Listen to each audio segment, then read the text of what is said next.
Okay. All right, and now what we're going to do is share our screen.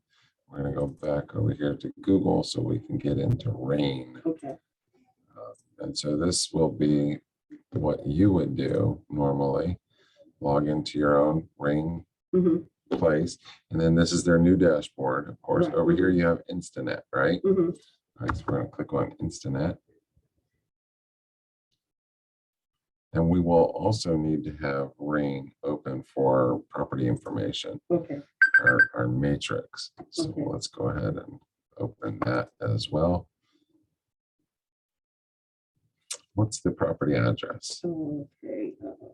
It is 13428. 13428 Market Circle.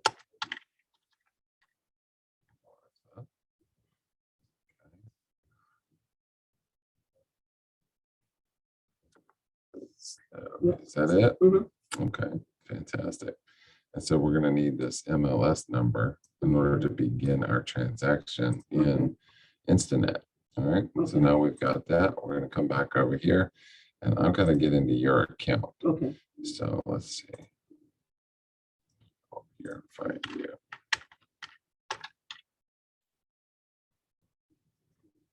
That's you. So I'm going to impersonate you. Okay.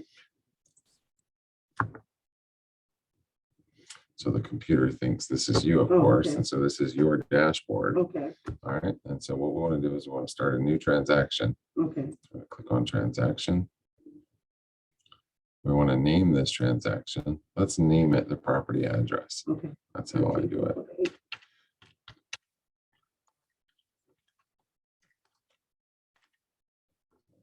Always come back and find it. Okay. Our template is a list of templates used by different Hampton Roads offices. Ours are down here towards the bottom where you see Suffolk. Mm-hmm. So it's not a short sale. There's no short sale, so we don't need that one. Mm-hmm. We're looking for a sales contract with a property inspection, I'm Okay. guessing. Okay. And you want it to be for the Suffolk office. Okay. So we're going to go ahead and click on that one. And it says, where do you want to import this data from? Well, in this case, because we're representing a buyer, we want to pull it in from Rain Okay. because we have an MLS number. Okay. And that's it. Okay. So I copied and pasted the MLS number in there. Okay. And it's going to add you as the selling agent. Okay. So there's a listing agent who put the property on there, and there's a selling agent who represents the buyer. Oh, okay. So selling agent. Mm-hmm. All right, and so now it's automatically imported a lot of the data that was in Rain about this specific property. Mm-hmm. So there's several blanks now that we don't have to fill in, which is really nice. Okay. All right. And so this is what we refer to as the wizard. You can see it says wizard. Mm-hmm. Some people will take a few minutes and go through here and start filling in some of the boxes that they know. Mm-hmm. I don't ever do it that way. Okay. You know, you'll find your own way Okay. with respect to using the wizard or not using the wizard. What I normally do is come right over here to forms on the right hand side. Mm-hmm. I click forms and it opens up the list of documents that I need to go through Okay. in order to complete this offer. Okay. Okay. And we always start with our standard purchase agreement Okay. where we outline the terms of our offer. Okay. We're going to use today's date. We want to put in our buyer's name. Mm-hmm. What is that? Tina Spence. Tina Spence. Spence. Yes. Mm-hmm. Okay, perfect. And you can see it imported a lot of the seller information, Cedar Home Investments, blah, blah, blah. Mm-hmm. So that's all good. What about an earnest money deposit? Did you talk to her about that? No, I didn't. But I did. Okay. I just talked to her. Told her she was going to have some money. Okay. I just wasn't sure exactly what. But I just talked to her before I walked in the door. So an earnest money deposit is simply a show of good faith, Okay. right? You're putting up some money and you're saying, hey, hold this property for me while I'm working out the details and getting it purchased, with Okay. my mortgage company. Okay. And so this money goes into an escrow account. Okay. And come closing day, she'll get it all back. Okay. All right. Okay. So that So when would she have to have that? well, we're going to get to that step Okay. next, actually. Okay. So right now we want to determine how she would pay it. Okay. And so normally the easiest way to collect money now is by automated clearinghouse or ACH. Mhm. Like if you pay a bill using your bank account online, Uh-huh. that's considered an ACH transfer. Or you could pick up a personal check and bring it in. or you can do a wire transfer or something like that. Okay. But in this case, because it's really easy, let's go ahead and select ACH. Okay. This is how we anticipate she will make that Okay. earnest money deposit. Okay. And the escrow agent in this case would be Long and Foster. Okay. So we'll go into an escrow account owned by Long and Foster and held until the transaction either closes or comes apart. Okay. If it falls apart as a result of one of the contingencies, Mhm. then she would also get her money back. Okay. Okay. From the seller's perspective, though, this money is here to protect the seller from the buyer simply changing her mind Okay. willy-nilly Okay. without the use of any of the contingencies. Okay. If she just says, you know what, I know we already did the inspection, it's already appraised, but I decided I don't want this house anymore, Okay. then she may be subject to losing her earnest money Okay. deposit to the seller. Okay. Okay. All right. And this part says the buyer has paid or will pay within 2 days. Okay. And so we're going to go with will pay. Okay. And it's within 2 days of ratification, of the Okay. ratification date. So it doesn't mean 2 days from today. It means 2 days from whenever this becomes a ratified contract. Okay. Okay. So if there's a bit of back and forth, you may not get ratified for a couple of days, Okay. in which case that's when the timeline begins. Okay. And can I ask you something like for the ratification portion, is that when both of them agree to what the terms of the contract are? Exactly. Okay. All parties have agreed, Okay. and all parties have initialed and or signed the paperwork. Okay. That is the ratification. Okay. Yeah.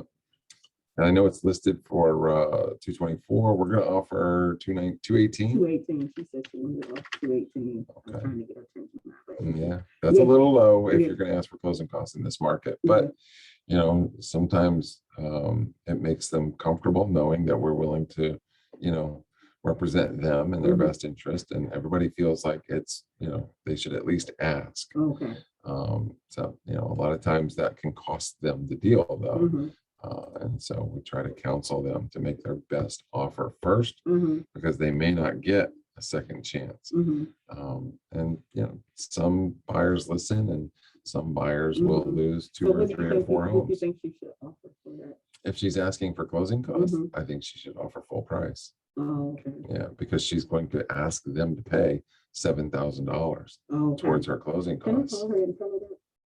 You can, but let's go through the process first. Oh, okay. Since Okay. we're recording this, Oh, okay. we'll go all the way through the process. Okay. And then we can make any adjustments that we need to Okay. after we stop the recording. Oh, okay. Okay. And so do you know, let's look at her pre-approval letter, because I know she has a loan type that's probably, so it's an FHA loan. Mm-hmm. All right, and so we want to put that right here, Mhm. FHA. So we're going to identify the type of loan that she's getting. Mm-hmm. And then in settlement expenses, we want to write in here that we're asking the seller to pay $7,000 in closing costs on behalf of the buyer. Mm-hmm. So So let's- that's what the amount is? Will be? it'll be approximately, depending on, you know, the loan program that she's in. Embrace Home Loans is the company. Mm-hmm. Maybe she'll decide to get a second opinion with Prosperity. Mm-hmm. My guess is if she does that, her closing costs would be even less. Mm-hmm. But generally speaking, a $200,000 loan is going to be $700 to $7,500 in Okay. closing costs. Okay. All right, so we're going to put in here, seller agrees to pay. Let's do $7,500.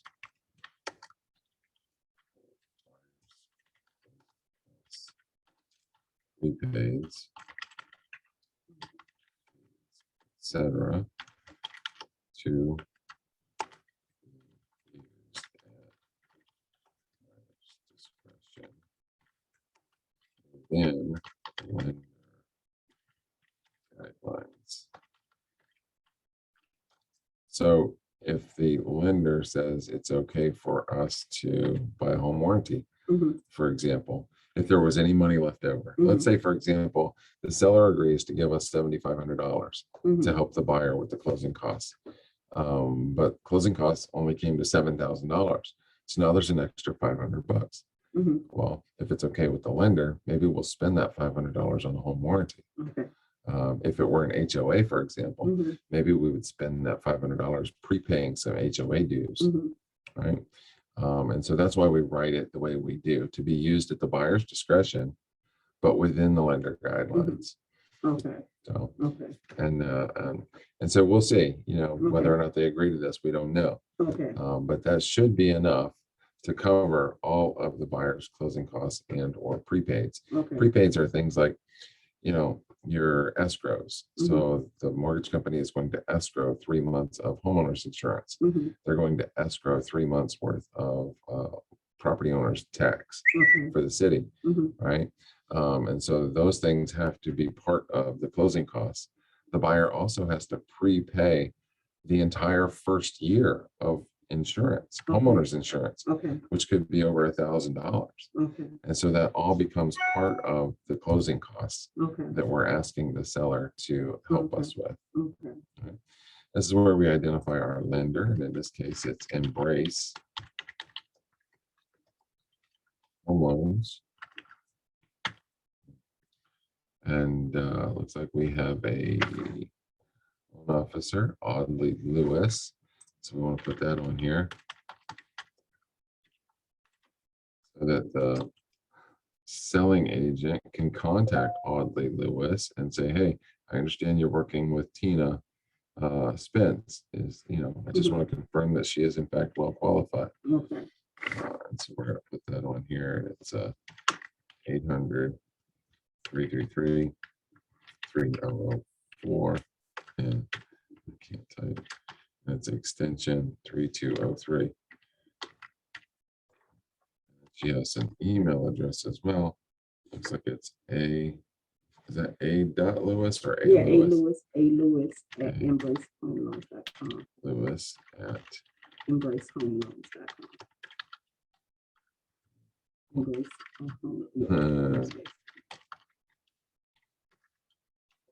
something like that. All right, so now we've identified our mortgage company and our loan officer so that the seller's agent can reach out and confirm our buyer's qualification. Mhm. She does intend to occupy the property as her primary residence, Mhm. so we check that box.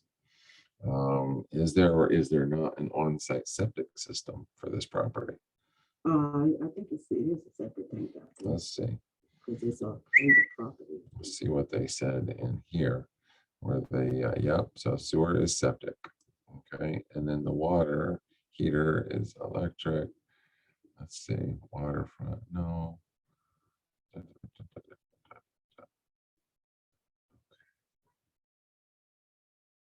All right, so one question at a time. We'll go back over here.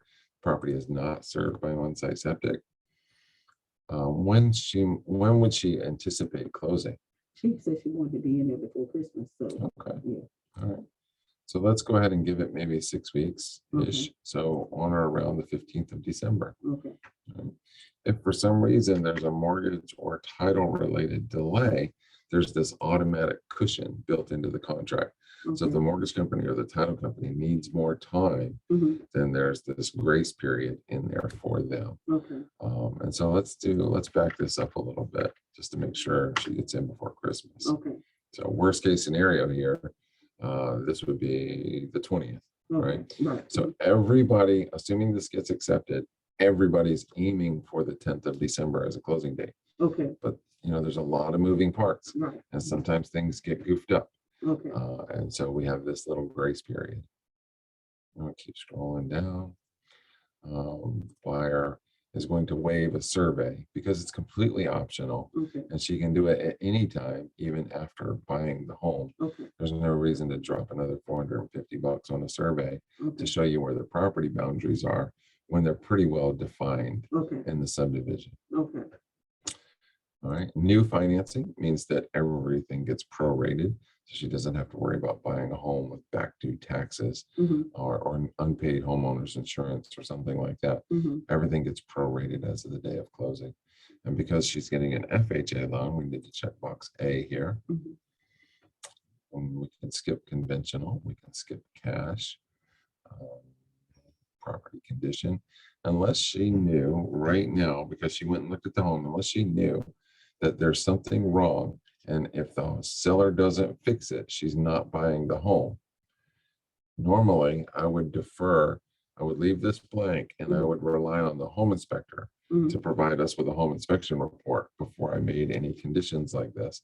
But if you said, Well, she did tell me that if they don't fix the front door, she's not buying the house. Mhm. Then we would put that front Okay. door repair in this box, Okay. because we know that right up front. This is a deal breaker for the buyer. Mhm. And if it's not fixed, she's not buying the house.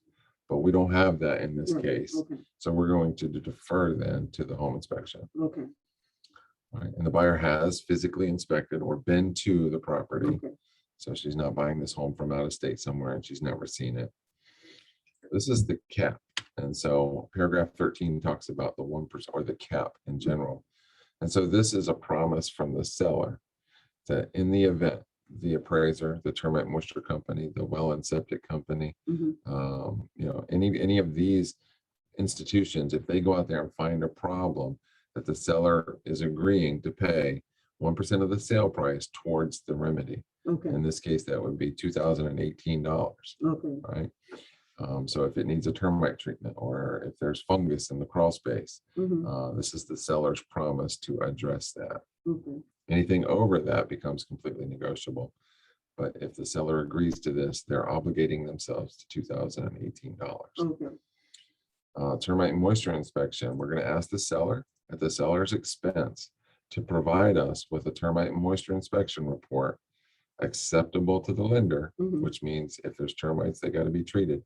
If there's damage, it's got to be fixed. Mhm. And we're asking them to do that within, let's say, 21 days. Okay. That'll give them a few weeks to get that. If for some reason they forget to do it, Mhm. which they never do, but if for some reason they were to forget to do it and you had to order the termite moisture inspection, this is obligating the seller to reimburse us up to $125 for the cost of the inspection and report. Okay. Okay. Okay. So very, very, very rarely comes into play. Okay. Drinking water. So my guess is it's in town. It's probably on city water, right? I think it is. I ain't seen no blue on it, It's but I out can there remember. in Rushmere. Let's see, where does it say? Water, well, okay, so it does say well. All right, It so must be in the back. we're gonna have to put this box right here. So there's a well on the property, and we want this seller, again, at the seller's expense, to have that well water tested to make sure it's safe for our safe to drink, Okay. right? Okay. The same with the septic system. We want the seller at the seller's expense Mhm. to provide us with a report saying that the septic system is operating properly. Okay. And you have the option of either shall or shall not include pumping of the septic system. I would always say shall, Okay. because you can't see to the bottom of that Right, thing okay. unless they pump it out, Okay. right? Okay.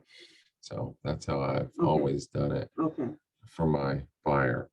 Walkthrough inspection. We want the seller to be responsible for keeping the utilities on for the purposes of our inspection at Okay. walkthrough. Okay. Usually that happens within 24 to 48 hours of closing. Okay. It's not a condominium, so we can say NA. It's not in a property owners association. It's not a co-op. Mhm. And the buyer does desire a property inspection, Mhm. I'm guessing. Yes, she does. Yeah, I Mhm. thought so. Exterior insulation and finish system, EFIS, simply means stucco. And it's not a stucco home. We don't have very many of them in this Okay. area, probably even less than that in Smithfield and Rushmere. Okay. But it's that, are you familiar with what No, stucco looks what like? is stucco? So it's not brick, it's not wood, and it's not vinyl. It almost looks like it almost looks like this concrete finish of a house, where it's this material they put over the exterior of a home to make it look pretty. Oh, okay. But what they do is it's covering up about a 2-inch piece of insulation, hard styrofoam insulation. And sometimes termites and moisture can get in behind that insulation and they become impossible to find. Oh, okay. And so if you have a stucco home, you may require or recommend a stucco inspection, an Okay. exterior insulation Okay. inspection. Okay. You know. But again, we don't have very many of those in this area. When was the house built? I Let's think go it was look. 73. So 1974. So Mhm. the possibility of lead-based paint exists, right? Because it was built prior to 78. Mhm. And I encourage my clients to avoid licking the walls and eating paint chips. Okay. So. Okay, so let me ask, can I ask you a question about that? So the house was totally like remodeled and gutted with, and so you can see the walls are new. So with that, you still have to, when they waive, so when they waive in the risk of inspection, so they're not getting an inspection for it. Right, yeah. Okay. So in all of my years, I personally have never seen anyone get a lead-based paint inspection. Oh, okay. There are buyers who would like to have a lead-based paint inspection, and they have that right.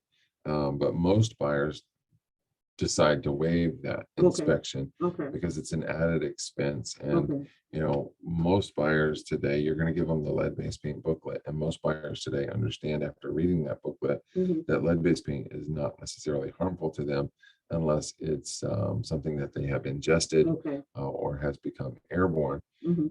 And especially in a house like this, it's been completely remodeled. You probably wouldn't even be able to find it. But because the home was built prior to 78, we do have to disclose and give them the option of a lead-based paint inspection. Oh, all right. So items to convey. These are things that could be considered personal property, but they're included with the purchase of the house, right? And so let's go back to the listing then and find out what personal items. Dishwasher, dryer hookup, microwave, electric range, refrigerator, and a washer hookup. So those are the items that have been identified in the listing that are included for the purchase price. Right? So we got to go back here and say dishwasher. We got to say electric range. I think there was a microwave. Yeah. There was a refrigerator. Yeah. So there was a refrigerator.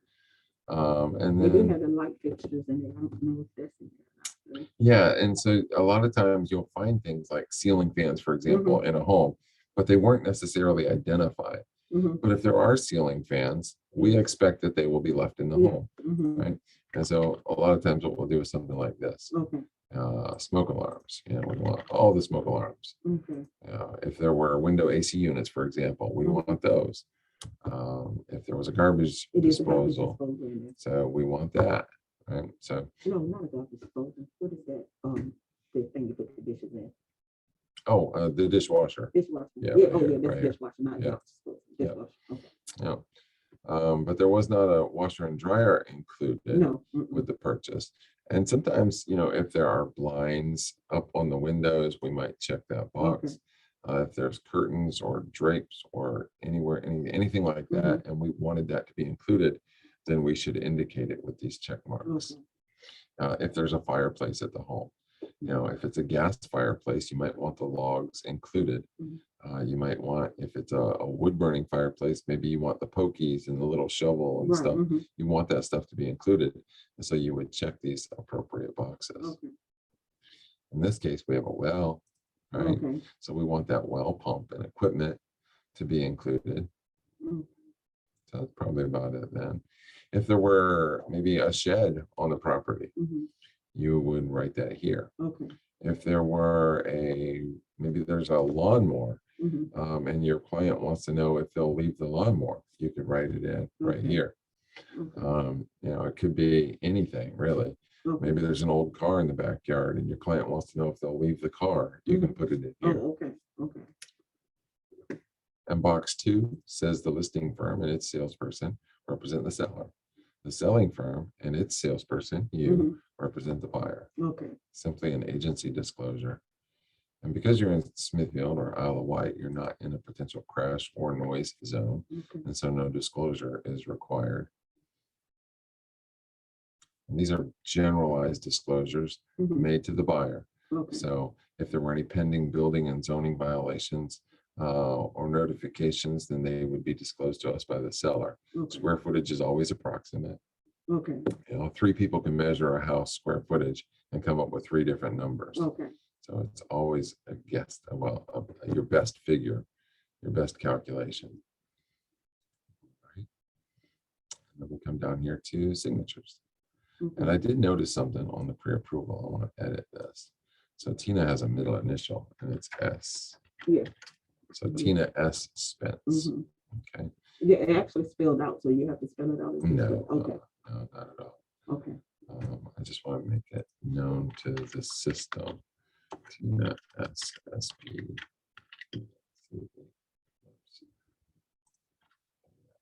Mhm. Okay. All right, very good. And so this becomes obviously our signature page. So this is the last page then of the 14-page standard purchase offer. Well, Okay. 15 page now. Mhm. All right, so we have a couple of options now that we've completed that. We can go up here to save and exit, Mhm. which is a popular option, Mhm. or we can go over here to transaction forms, Mhm.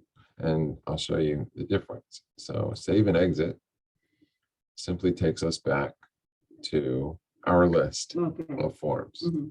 right? So we'll go back to where we just were. Now we're in this purchase agreement, Mhm. and we can go to transaction forms, Mhm. and it brings up a smaller box of the Okay. same forms Oh, okay. that we need to go through. So how you get to this list is totally up to you. Okay, but it's the same thing, that's all of that we Yeah. just did? Yeah. Oh, okay. So your standard purchase agreement now is basically done, Okay. right? But there are many, many other forms, as you can see, that we may need to incorporate. So do you yet have a representation agreement with No, her? no. All right, so I let's had do one with that. the other $1,000 lady, the Mhm. $1 million customer, you know. So you showed her this house, what, yesterday? Uh-huh. Yeah, I Okay, met her so we'll date yesterday. it for No, I yesterday. actually showed it to her on the 3rd, Okay, and so she took Wednesday. moving back yesterday. Perfect. Mhm. All right. And so this is then the contract between you and Tina, Mhm. and you're representing her in the search for residential property, Okay. right? Now let's say this started then on the 3rd, and it's going to go for, let's just run it through the end of the year. Okay. Okay. And so this is the promise from Tina that she's going to work exclusively with you. Mhm. And this is your promise to her that you will treat her honestly, fairly, and always look out for her best interest. And in exchange, should she decide to purchase a home, then you will be compensated by the listing firm, Okay. right? Mhm. Plus $295. Okay. So whatever the compensation being offered by the listing firm is, that's how you will be compensated. You're not charging Tina any additional fees Mhm. for representing her in this transaction, right? Okay. And so you can see the SBC, or the selling broker commission, in this case is 3%. Mhm. It's 3% of the sale price, $224,900. In this case, we're going to try to buy it for $218,000, Mhm. right? So you would be paid as a result of the sale price by the listing firm for helping Tina through this process. Okay. The $295 is a flat fee that Long and Foster charges on every transaction. It's actually pretty low because a lot of companies have transaction fees much, much higher than that. Okay. But ours, they want it to go up. I mean, company does, but we keep resisting. So right now it's still $295. Okay. And so with a buyer who's getting closing cost assistance, Mhm. it simply becomes part of the closing costs. Oh, So it's not as though she ever has to write a check for that. oh, okay. It just becomes part of the closing process, the closing costs being paid by the seller in this Okay. case. Okay.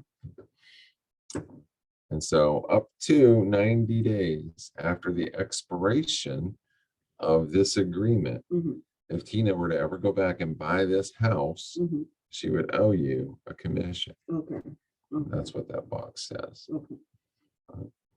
Down, and then of course she'll sign it and you'll sign it there. We're going to go back to our transaction forms. We've done this one. This is the explanation of fee structure. So this is how, as a company, we explain this 295 flat fee. And so we'll get Tina to initial that. Okay. Property inspection contingency addendum. This is the one that says we intend to do a property inspection at the home, and we're promising to have that done within so many days. And we want the seller to be responsible for keeping all of the utilities on for that inspection, Okay. right? So, And Tina does have to pay for that, right? Mhm. I did tell her. yeah, yeah, for sure. And we're going to promise to have this inspection done within 10 days. That's Okay. kind of a long time in today's market.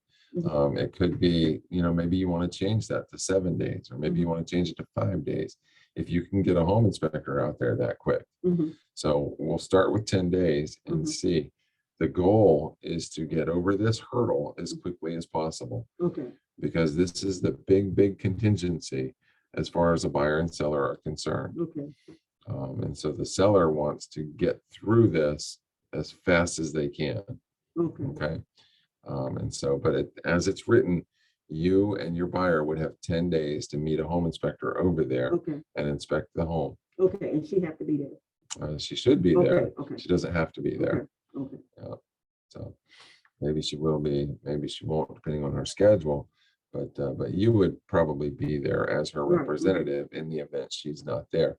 Although, some agents don't go to home inspections. That's not how I do it. Yeah. But some don't.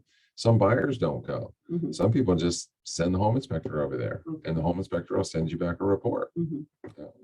That's not the way I prefer to do it. No, I'll be honest with you. No. Um, So we have this in the event. So this is a pre-filled amendment to the contract. And some people use this and some people don't. But what it says is, in the event that there are repairs that have been agreed to as a result of the home inspection, the seller promises to have those repairs done within 7 days Okay. prior to closing, so that we can go back and re-inspect those repairs and make sure that they were done in a workmanlike manner. Okay. It also authorizes the lender and the closer, so in this case, Embrace Home Loan, to communicate with you and the sellers on the status of the loan. Okay. And it authorizes Sage Title, in this case, maybe, to communicate with both sides of the transaction Okay. and keep everybody on the same page. Everybody's in the loop Okay. with respect to communication. So some people use this, some people don't use this. Totally up to you. Okay. Do you suggest you use it? I don't use it. Okay. Because, and I came from the Yorktown office, and in Mhm. Yorktown, we never had one of these. Okay. And so I never got used to using it. Mhm. But when I came here, all of the Suffolk agents, they used it. Okay. So totally up to you. Okay. Okay. Let's see what else we got here. We got the brokerage fee, which this is not for your client. Mhm. They won't ever need to see this document. This is just the agreement between you and the other agent, right? This is Arista Real Estate, the listing firm, and Long and Foster agreeing how the commission will be split. Mhm. That's all this is. Okay. And what this says is the listing firm, so Arista Real Estate, Mhm. is going to pay Long and Foster 3% of the final sale price Okay. as settlement. That's what this document does. And then this is for Arista. Okay. So Arista can put in here whatever it is they're charging the seller. We don't know what that is. Okay. So maybe it's 6%, maybe it's 7, maybe it's 10, maybe it's 2, Okay. maybe it's 3.5. We don't Okay. know. Okay. So we'll just leave that like that. For your protection, get a home inspection. There's nothing to do here, but we do use this as a cover Barbara's butt form. Okay. We're going to get our client to initial this Okay. so that they can't say that we didn't tell them to get a home inspection. Okay. Buyer home warranty. So because Long and Foster has a home warranty company that they do a lot of business with, Cinch Home Warranty, Mhm. we always ask our clients if they're interested in receiving information about home warranties. Okay. 99% of the time they are. Okay. So I always pre-check this box and get my client to sign it here. Okay. It's very, very seldom that somebody would say, no, I don't want a home warranty. I don't want any information. Okay. So this form does not obligate them to anything. Okay. It's simply for internal tracking purposes. And it says you either will or will not provide them with information Okay. about a home warranty. Okay. Okay. We go back to our list. And we go to, let's see, the summary of rights and obligations. There's nothing for us to do here either.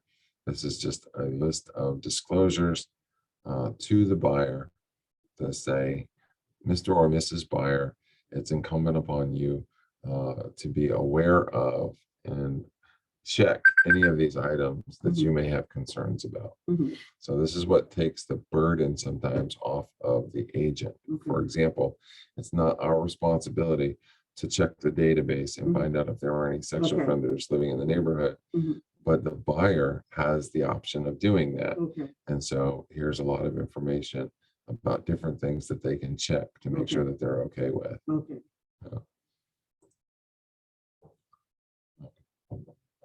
CDIF is also same thing. And it's kind of redundant. So there's some overlap in these disclosures.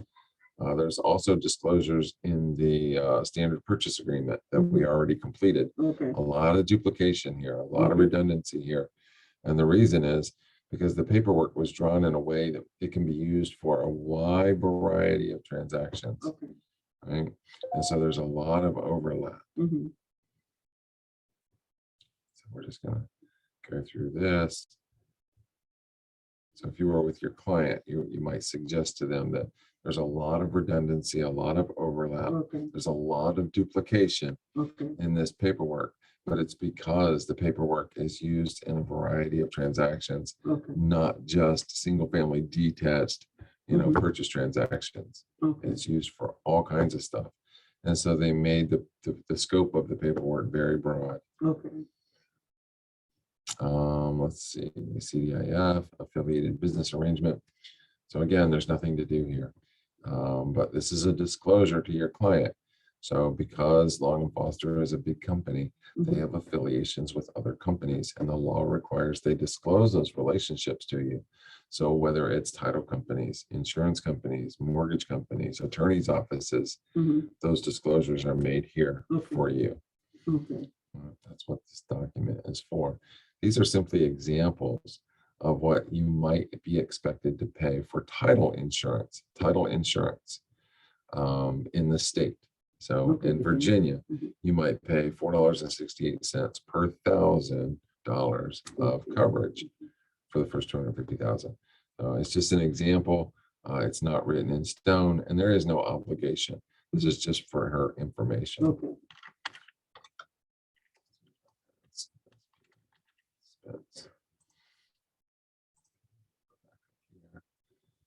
To our list, and then we don't have any dual or designated representation in this case. Property inspection contingency removal, you don't need that until after your home inspection. Right? The walkthrough, you don't need that until closing day. And then this is just a blank addendum, which has been put into the template in the event that you need to add an addendum at some point down the road. And then we have our wire fraud disclosure. So wire fraud is a big deal. And so we want to get our client to sign off on the wire fraud disclosure that says you, Barbara, nor Long & Foster will ever send wiring instructions to your client. Never, ever. Okay. And so we want to get her acknowledgement of that fact. I don't. All right, cool. So now we can start to clean this up a little bit. So let's check off a couple of these that we know we don't need. So we check the box, go up here to our basket, and then right here's a trash can. So we deleted that. So now it's gone. It's not in our way. We don't have to think about it anymore. Property inspection contingency addendum. We want to put that right after the purchase agreement. So we're going to reorder it a little bit. All right. And then we can do the explanation of fee structure. We could do this one. We don't need that yet. So let's move that one on down. For your protection, get a home inspection, home warranty, summary of rights, CDIF.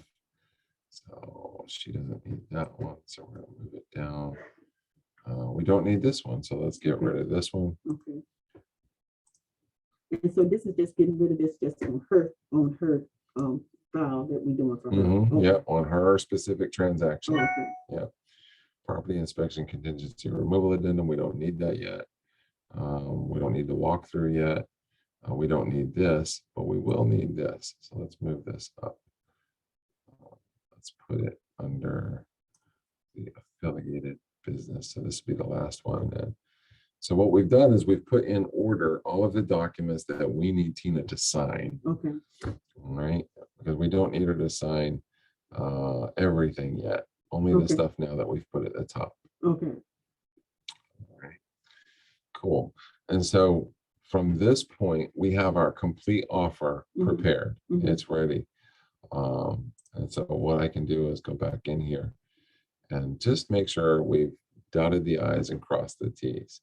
So we know that we're going to ask Tina to put up a $500 earnest money deposit within 2 days of ratification. That deposit will be held in an escrow account owned by Long and Foster Real Estate until the contract either comes apart as a result of home inspection or some other contingency, or closes. Okay. If it closes, she gets it all back. Okay. If the transaction comes apart as a result of one of the contingencies, she gets it back. Okay. She's offering to purchase the home for $218,000. She's getting an FHA loan. She's asking the seller to pay up to $7,500 towards her closing costs, prepaids, fees, etc., to be used at the buyer's discretion within the lender guidelines. Meaning, if there's any money left over, we can use it for something like the $295 transaction fee, right? Okay. Maybe a home warranty, something like that. Okay. We've identified our lender, the loan officer, the contact information, because that provides confidence then to the seller and the seller's agent. We do intend to occupy the property. There is an on-site septic system. All right, so I goofed that up. The property is served by an on-site septic system that is not subject to a waiver. Okay. So that means there is a functioning septic system on the property. Okay. And so it's a good thing we came back. Okay. And we just double checking, make sure we crossed our T's and dotted our I's. We anticipate closing on or about December 10th or within 10 days as a grace period for any mortgage and title related delays. We're going to waive the survey for now, knowing that we can always go back and do it later.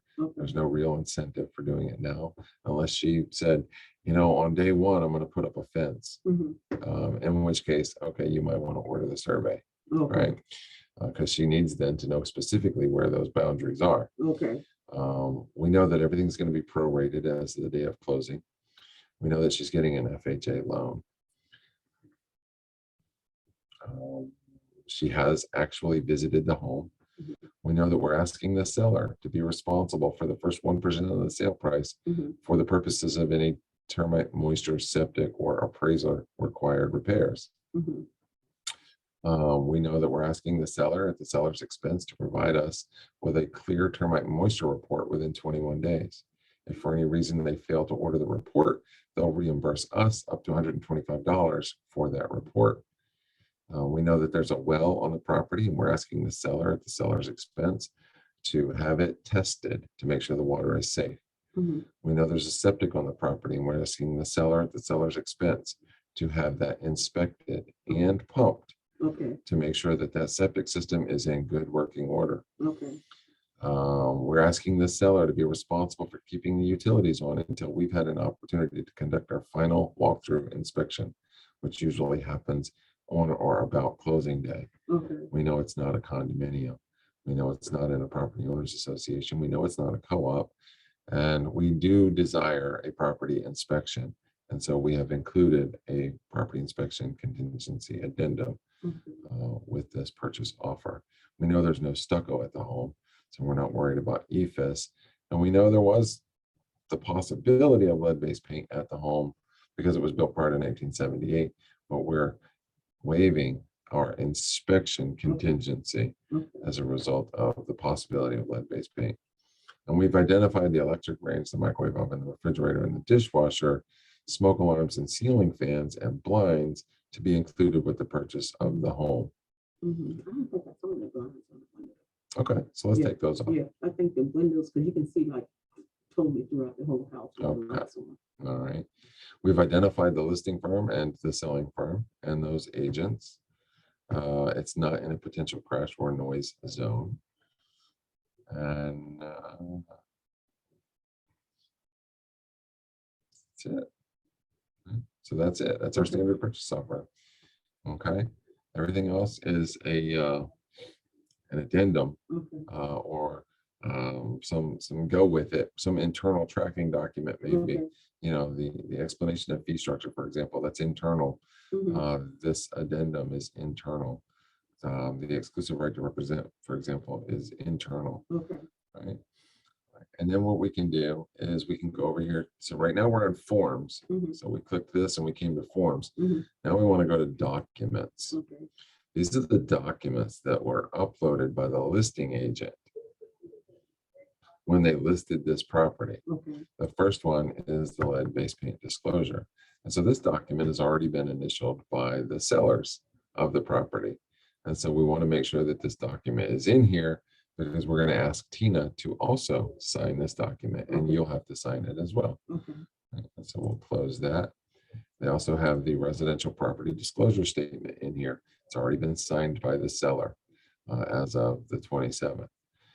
And so this is the seller's disclosure that they're not disclosing anything wrong with the property. okay, And it's incumbent upon the buyer to do their own inspection and do their own due diligence and be happy and content with the condition of the property before closing. okay, That's what this document does. It protects the seller in the event that, you know, something was found broken or damaged or not working properly after the fact.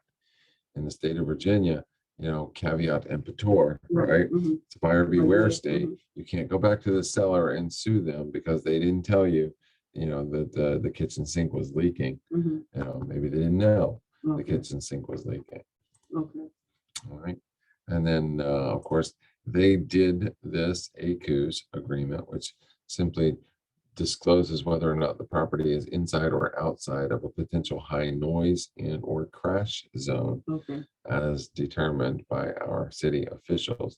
And in this case, it's not. And in Okay. fact, in Isle of Wight, you're not even required to use this form. okay, So not every agent understands what cities require this form and what cities don't require this Okay. form. okay, So I usually don't say anything about it because it doesn't really mean anything. I would just get my person to sign it right, and send it back. That way I'm not causing any waves with the listing agent who thinks, obviously, they think they need this form. okay, Otherwise, they wouldn't have put it in here. So to me, it doesn't matter. All right, and then we'll go back here to our forms. We know we've got our forms. We know we have our documents. We're ready now okay, to move on to electronic signatures. Mhm. So if we wanted to take the next step, then we would select only those forms that we need our buyer to sign, which we know stop right here. okay, We don't need our buyer to sign this one, okay, or this one, or this one, or this one. okay, And then we go back up here. We see we have 11 forms clicked. And then, well, I can't do it because I'm impersonating you. But what you would do is you would click on the little pen icon. Mhm. If you were logged into this account yourself, there would be a little ink pen right here. And you would click on that and it would load all of these documents into Authentisign. And that's the program that you use to set up electronic signatures and you email them to your client or whomever. And when they're signed, they come back to you. okay, So that's kind of where we're at now. okay, We have basically written the entire offer. okay. So my thought is, and I don't know what your plan is, are you planning to review this with her in person or electronically? She's working, so I'll probably have to do it electronically with her, because she don't Okay. get off to like 5:30, and I think I'm trying to see if I can reach her to do it over the phone or something. So what you can do, until you've had an opportunity to review the standard purchase agreement with her and make sure that she's okay with the $500, make sure that she's okay with the ACH, make sure she's okay with our projected closing date, make sure she's okay with our, you know, scheduled 10-day home inspection period, things like that. Okay, So until we know that she doesn't need to change anything, what we can do is download these documents as a PDF. okay, And that way you'll have them to email to her. Right, so there's our 11 documents. And we can download those 11 documents as a PDF.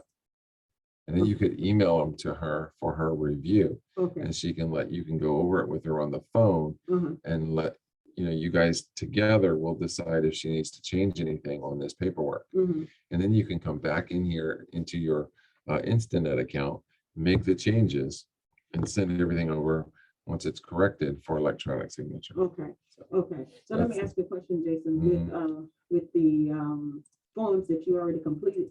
So when I log in, do I have to go back and redo those, or they are done? They're in your account. Okay, Yeah. so that my other question is about the offer that for her. So I'm trying to think, should I ask her to change that? or just do it because that's what you asked me to do? A little bit of both. And so you might caution her that, our understanding of the market is that many people submit offers which the seller consider to be too low. And when that happens, we may not necessarily get a second chance because the market is so busy and active right now. We're always encouraging our clients to put their best offer up first, because we don't know if we submit this offer tonight, we don't know if there's another offer that comes in tonight, which is better than ours. Right? Okay. We don't know if an offer is going to come in tomorrow that's better than ours. If that offer comes in, we don't know that the seller is going to tell us about it. Right. They might just accept it, and all of a sudden we're sitting on the street. Right. They didn't even give us a second chance. They didn't counter us. They didn't tell us nothing. All we know is we didn't get it. Okay. And so it's totally up to the buyer. They have to Okay. make their own decision. We can only guide and counsel them. And Okay. because of the market we're in, we're counseling folks to make their best offer first. Okay. And because she's asking for closing costs, that's $7,500 that the seller is taking off of the sale price. Okay. And she's asking for a discounted sale price. Right. Okay. Okay. In this market, that's a lot to ask for. Right. Okay. Maybe they'll consider it. Maybe they'll take it. Maybe they'll counter it. We don't know what's going to happen. We just want her to have the best option, the opportunity to get the house. Okay. And you don't go ask the people before you submit the offer? Like No. Okay. No. I mean, because you don't know. Because you can ask them over the phone and they might tell you one thing, but when they actually get a piece of paper in front of them, they might think about it again. Okay. Yeah. Okay. All right. Okay. And as far as the signing piece on it, where would that happen after go back into it and So when you come back in here, you'll be right here, right? And you see this transaction is sitting here. That's where it's going to be for all of eternity now. It's going to be sitting in your transactions list. And if you were to come in here, you could open it up and then you could go, let's see, forms, Authenticsign, signings right here. So Authenticsign is your signing software. Okay. And so you would go over here to signings. You could either use the classic or the new. I would recommend you use the new since you might as well learn the newest one. And then you would hit this little plus sign and it would say, do you want to create a new transaction or a new Authenticsign? Yes. And then you're going to add your documents and you're going to, it's a little entailed. And I'll probably have to help you through it the first time. But this is where it's at. And so it's all part of the Instinet and Authenticsign package that we have with Rain. And so you would just come in here, click the plus sign, click on new, and it's going to create a new Authenticsign signing transaction under here, right?